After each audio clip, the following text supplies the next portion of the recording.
The Columbus skyline glitters beyond the rooftop restaurant's windows, each light a tiny star in my personal universe of disappointment. My heels click against the polished hardwood as I follow the hostess, the weight of the aged Cabernet steady in my hands. The card I spent hours crafting nestles in my purse, its edges crisp and perfect, unlike the mess my heart has become. Right this way, Miss Henderson. The hostess's voice carries the practiced warmth of upscale service. She guides me toward the private dining room I selected 3 months ago, when hope still colored my world in softer shades. I smooth my dress, a careful selection that cost more than I usually spend. The fabric whispers against my skin as I move, a quiet reminder of all the times I've dressed up for family occasions, seeking approval that never quite materializes. The private room opens before us like a stage set for a play I've performed too many times. Crystal glasses catch the light from artisan fixtures I chose myself. The table settings gleam, each plate precisely positioned on the crisp white cloth. 20 pairs of eyes turn toward me as I enter. Logan's gaze meets mine, cold as February frost. My brother raises his hand, and my steps falter. This table's for family only, sis. The wine bottle grows heavier in my grasp.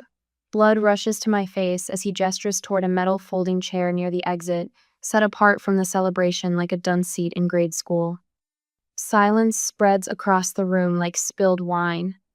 Mother's lips twist into her nervous smile, the one that appears whenever she's choosing Logan's side. Father chuckles, the sound hitting me like small stones. Bailey, Logan's fiancée, glances between us. Confusion flickers across her features, but she says nothing. Her silence speaks volumes about the stories Logan must have told her. My fingers tighten around the bottle's neck until my knuckles match the tablecloth. The room tilts slightly, and memories flash through my mind like an old slideshow. Covering Logan's rent when he couldn't make payments, co-signing his car loan. Paying for the trade school program he never finished. The engagement gift in my purse suddenly weighs 1,000 pounds. A vintage watch I found at that little shop in German Village, the kind Logan always admired but never saved up to buy. The irony tastes bitter in my mouth. Without a word, I cross to the folding chair. The metal creaks as I sit, a discordant note in the symphony of fine dining. The wine bottle finds a home beside my purse on the floor, its deep red contents unlikely to ever grace their glasses. Mother's gaze skitters away when I meet it.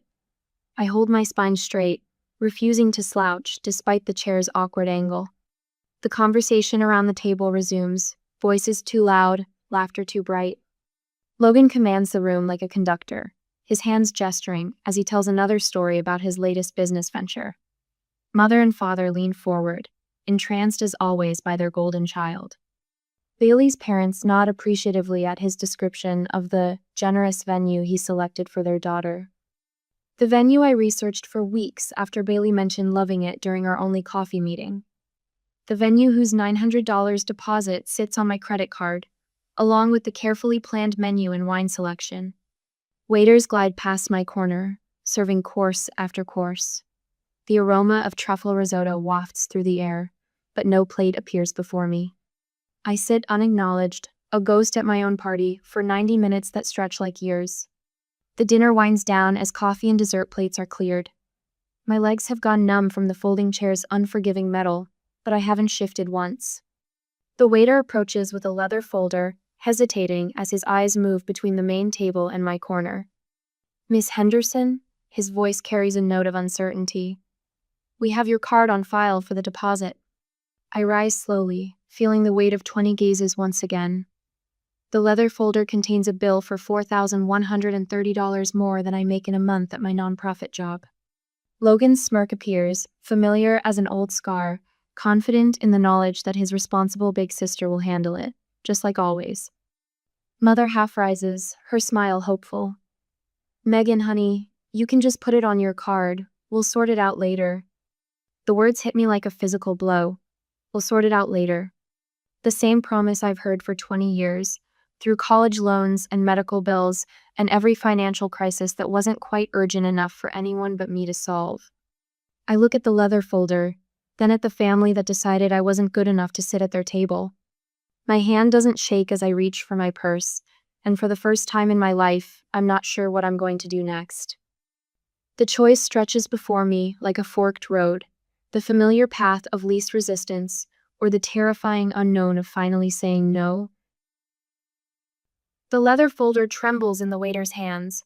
His eyes dart between my metal folding chair and the main table, uncertainty etched across his features. Miss Henderson, we have your card on file for the deposit.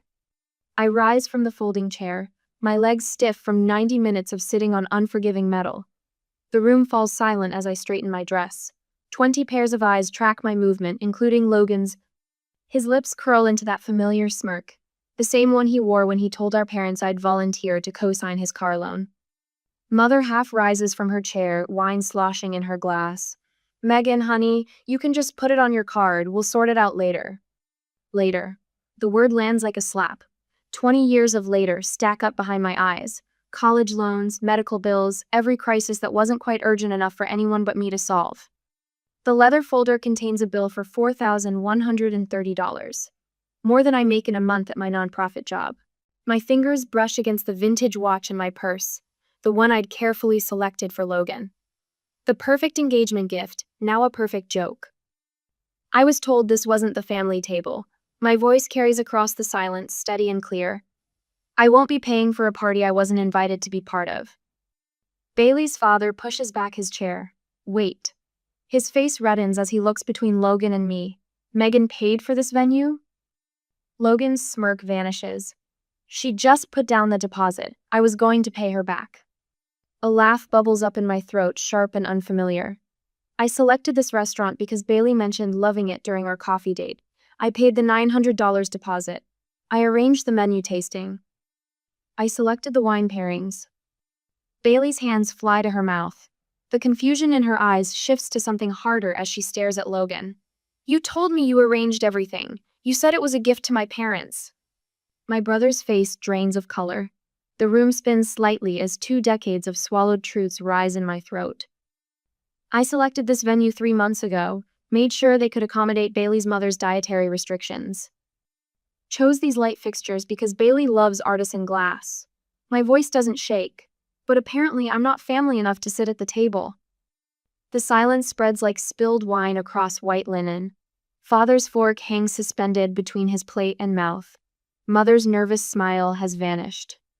I collect my purse and the unopened bottle of Cabernet. My heels click against hardwood as I walk toward the exit, head high. The sound echoes through the private dining room like a metronome counting down the seconds. The door closes behind me with a soft click. Through the heavy wood, I hear the explosion of voices. Bailey's father's deep baritone rises above the chaos. You lied to my daughter? My phone buzzes before I reach the elevator. Logan's name flashes across the screen. How could you embarrass me like that? Another buzz. You've ruined everything! A third. This is why we don't include you. The elevator doors slide open. Inside, my phone chirps with a voicemail notification. Father's voice fills my ear. Your mother is crying. I hope you're happy. I step out into the cool October air just as Bailey's name appears on my screen. My thumb hovers over decline before I answer. Megan? Her voice trembles. I need to know something. Did you really refuse to help with the wedding planning? Logan said you wouldn't return my calls. My laugh sounds hollow in the empty street. I have the email thread where I sent him venue options, the screenshots of texts asking when you were free to meet, the receipt for the deposit. He told everyone he paid for the venue himself. Said it was his gift to my parents since they're covering the flowers. Bailey's voice cracks. What else has he lied about? Would you like the spreadsheet of money he's borrowed since college, or just the past year? Silence stretches between us. Then, I can't marry someone who treats family this way. My heart twists, unexpected sympathy blooming for this woman I barely know. Bailey. No. Steele enters her voice. My father's pulling his venue deposit for the wedding. All $5,500 of it. Logan can explain to everyone why. The line goes dead. My phone lights up with a text from Mother.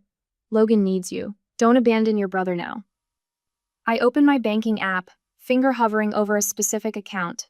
the joint savings account I'd opened with Logan years ago, back when I still believed temporary help meant temporary.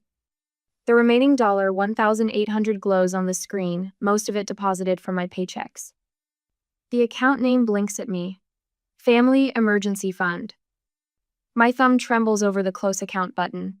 The same choice stretches before me that's haunted every family crisis. Walk away from family forever, or try one more time to make them see. Behind me, the restaurant's glass doors swing open. Logan's voice carries across the parking lot. "Megan, don't you dare leave that bill." I press close account before he finishes the sentence. I went home. That same night, the bank notification lights up my phone screen at 3 a.m. Logan tried accessing our joint account again. My thumb hovers over the close account button as I sit cross-legged on my bed, surrounded by the ghosts of family photos watching me from their careful arrangements on my walls. Each frame contains a moment I paid for. The beach vacation where Logan forgot his wallet. The graduation party I catered when Mom said the budget was tight. Dad's retirement dinner where I covered the difference between what they planned and what they wanted. The close account screen glows accusingly. $1,800 sits in the balance, most of it mine. My finger trembles above the button until another notification breaks my hesitation. Attempted withdrawal, $1,000, insufficient funds. My thumb presses down. The confirmation appears instantly. Are you sure you want to close this account? The transfer completes with a soft chime. Relief floods through me until someone pounds on my apartment door, the sound echoing through the pre-dawn quiet. The next morning at 7 a.m., "Megan, open up." Logan's voice carries through the thin walls. "I know you're in there." My heart pounds, but my hands stay steady as I walk to the door. The security chain rattles as I slide it into place before turning the lock. Logan's face appears in the gap, red and twisted. "You've destroyed everything." "You made that choice at the restaurant." My voice remains level, though my stomach churns. Bailey's having doubts. Her father is furious about the venue deposit.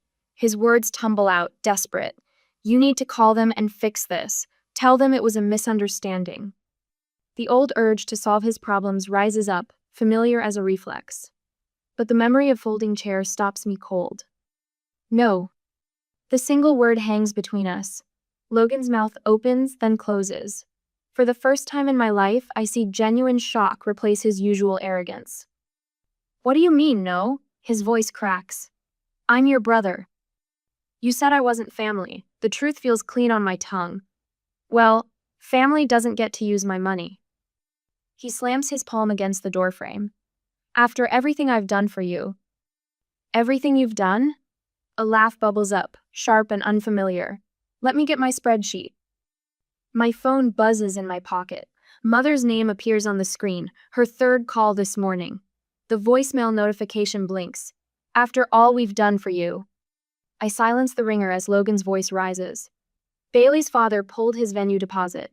$5,000, Megan. 5,000. Sounds like a problem for the person who claimed they paid for everything. The words come easier now, each one a brick in the wall I'm finally building.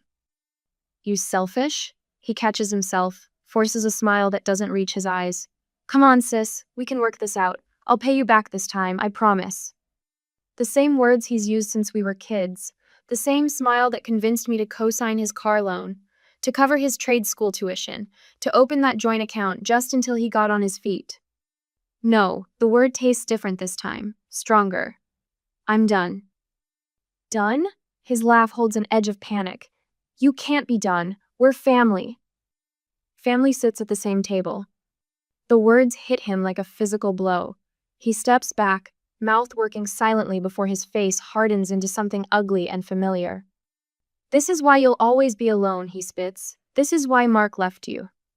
The old wound throbs me ex-fiancé who couldn't understand why family always came first, but the pain feels distant now, like pressing on a bruise that's finally healing.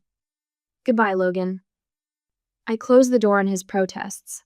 My phone lights up with a text from Bailey. "Can we talk? I need to understand what happened." As I type a response, another message appears from her mother. "Thank you for showing us the truth about him."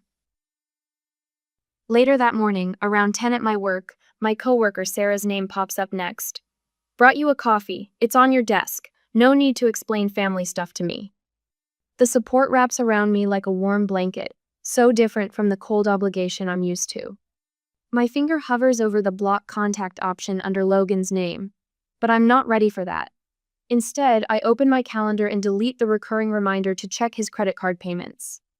A weight lifts from my shoulders as I scroll through years of financial band-aids I've applied to my family's wounds. The car insurance I've paid since Dad retired. The temporary help with Mom's medical bills that became permanent.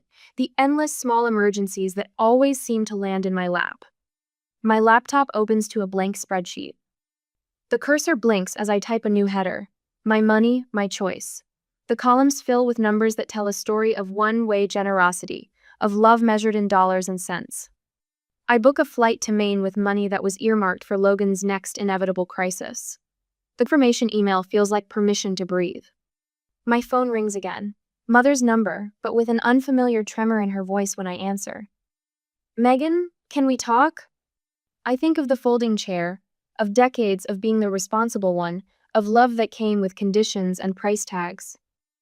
On my terms, I say, not Logan's.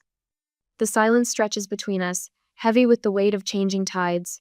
In the quiet, I hear the echo of that metal chair scraping across hardwood, but this time, the sound doesn't make me flinch.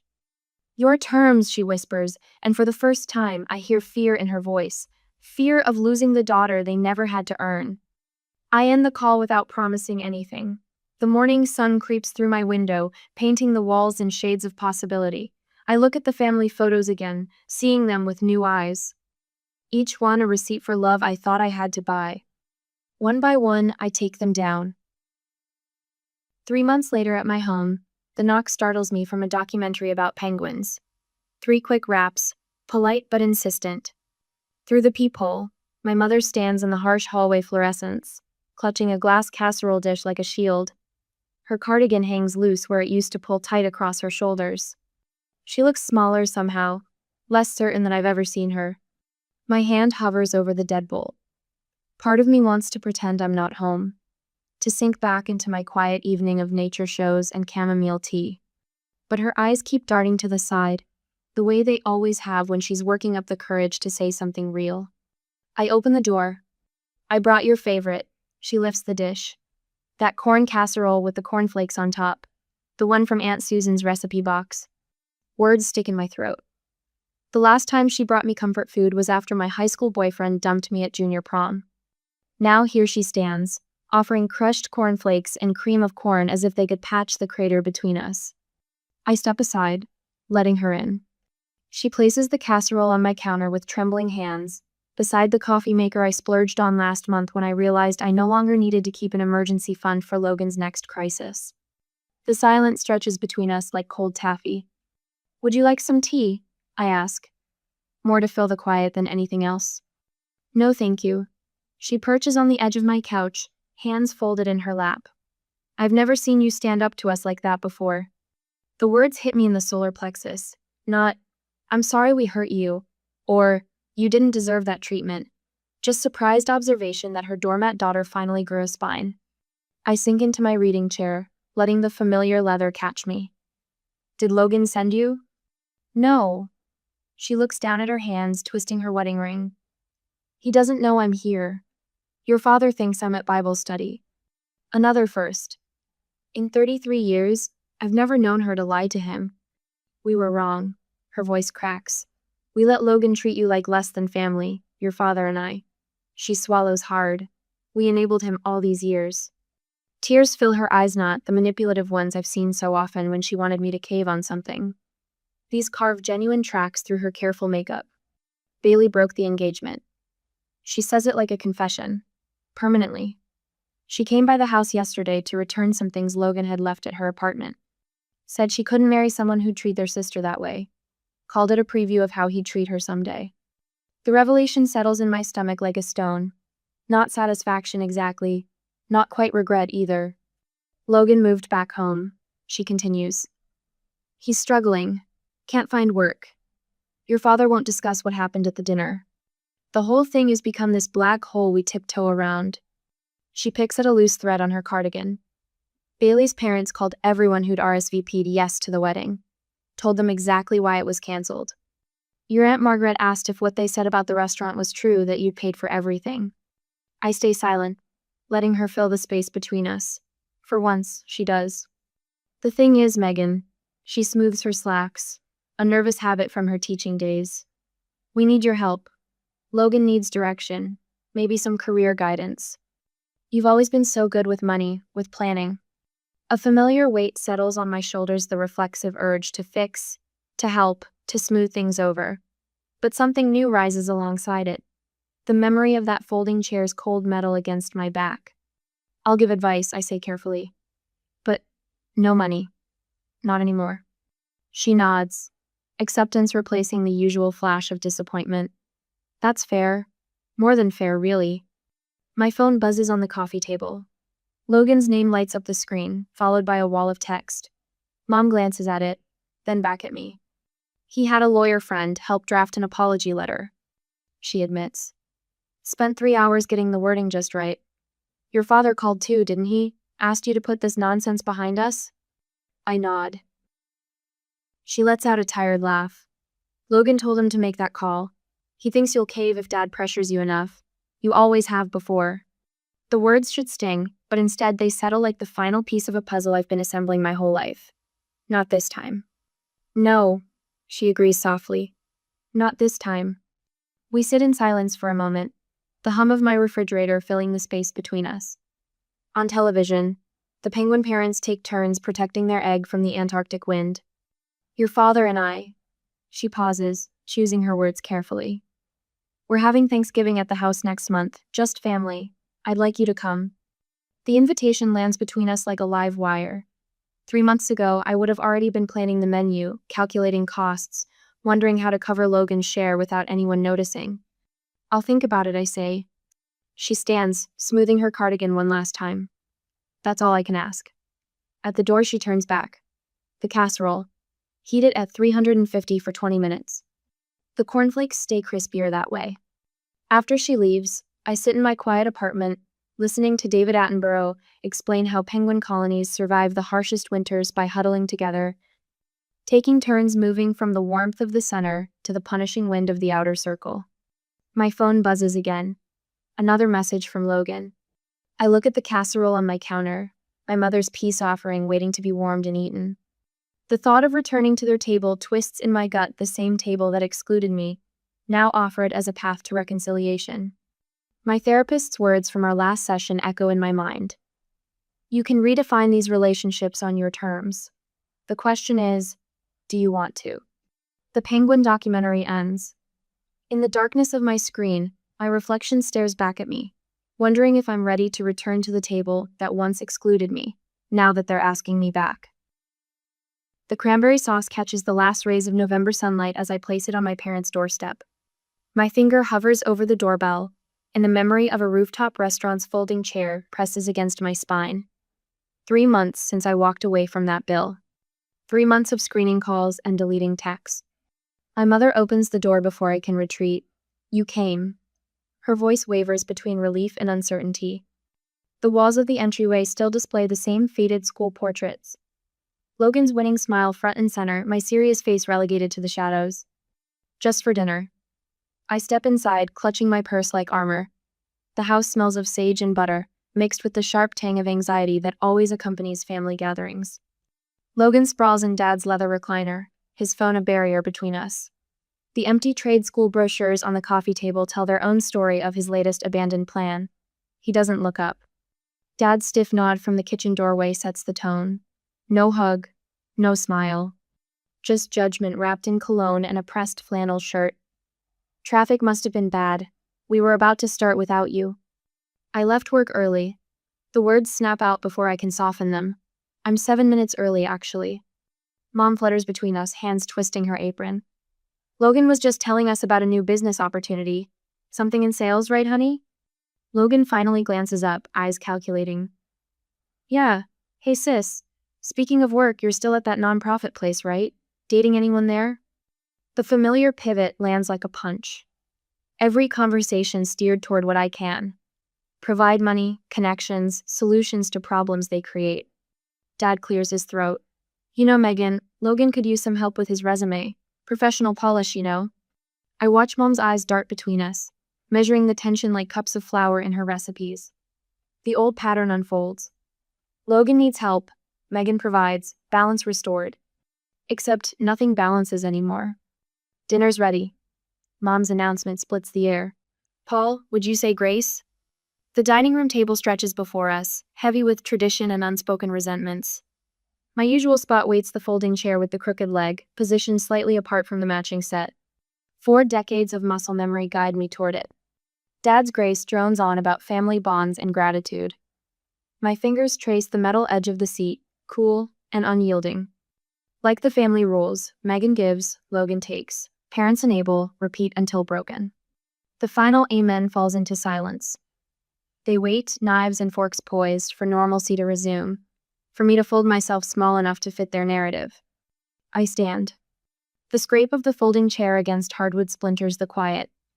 3 steps carry me to the cherrywood chair beside Mom Logan's usual throne. I'm not sitting in the folding chair anymore.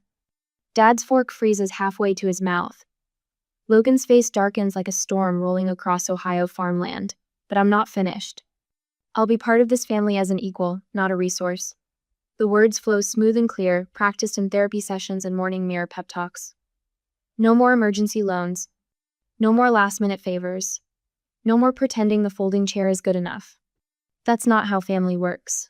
Dad's voice carries the weight of decades of unquestioned authority. You've always thought you're better than us. Logan pushes back from the table. Coming in here with your fancy job and your... She's right. Mom's quiet words slice through his tirade. Her hand settles on the tablecloth, fingers spread like she's bracing for impact. We've taken advantage, Paul. All these years, we've taken advantage. The silence swells. Steam rises from the turkey, untouched and cooling. Dad studies his plate like it holds answers to questions he never thought to ask. His jaw works, pride wrestling with truth. Finally, a single nod. Not quite an apology, but the closest he's ever come. Logan shoves his chair back hard enough to rattle the china. The front door slams behind him, vibrating through the walls of the house. Through the window, I watch him pace the driveway, phone pressed to his ear, probably calling someone else to bail him out. Mom's hand finds mine across the table. Her fingers tremble, but her grip holds firm. Would you pass the potatoes, honey? The bowl travels from her hands to mine, then to Dad's. He serves himself, then offers it back to me first, a small gesture that speaks volumes.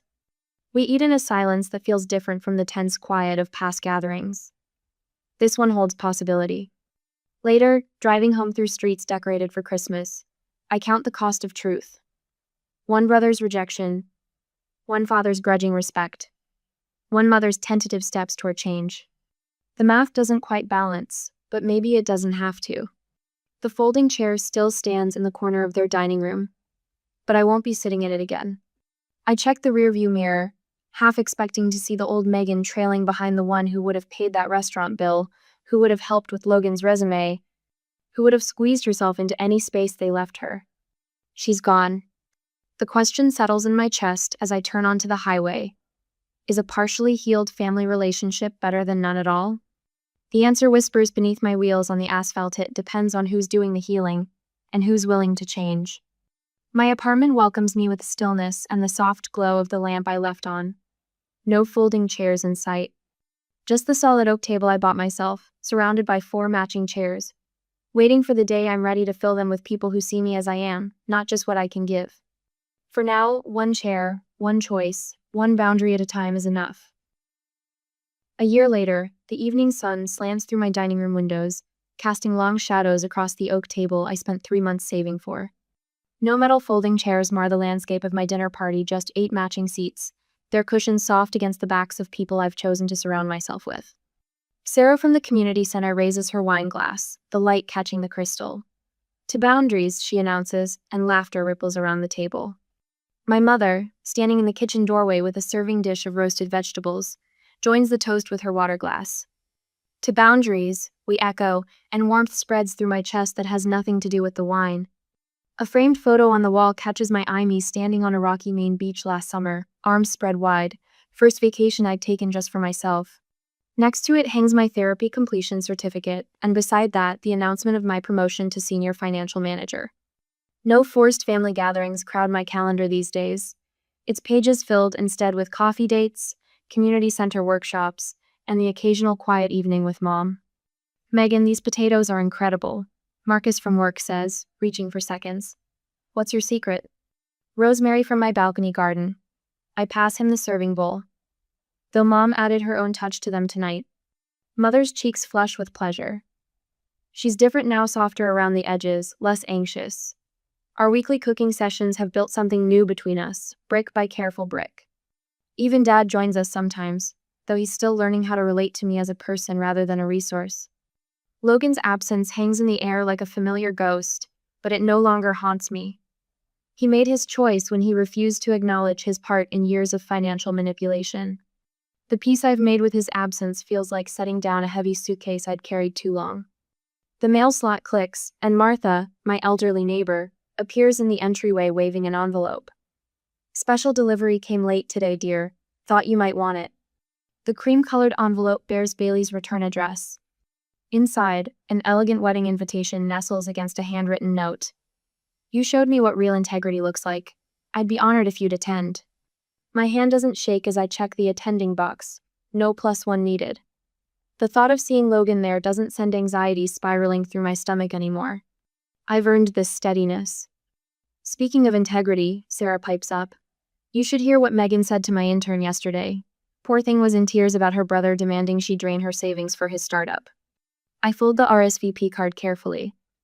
I just told her what I wish someone had told me at her age. Your worth isn't measured by what you provide.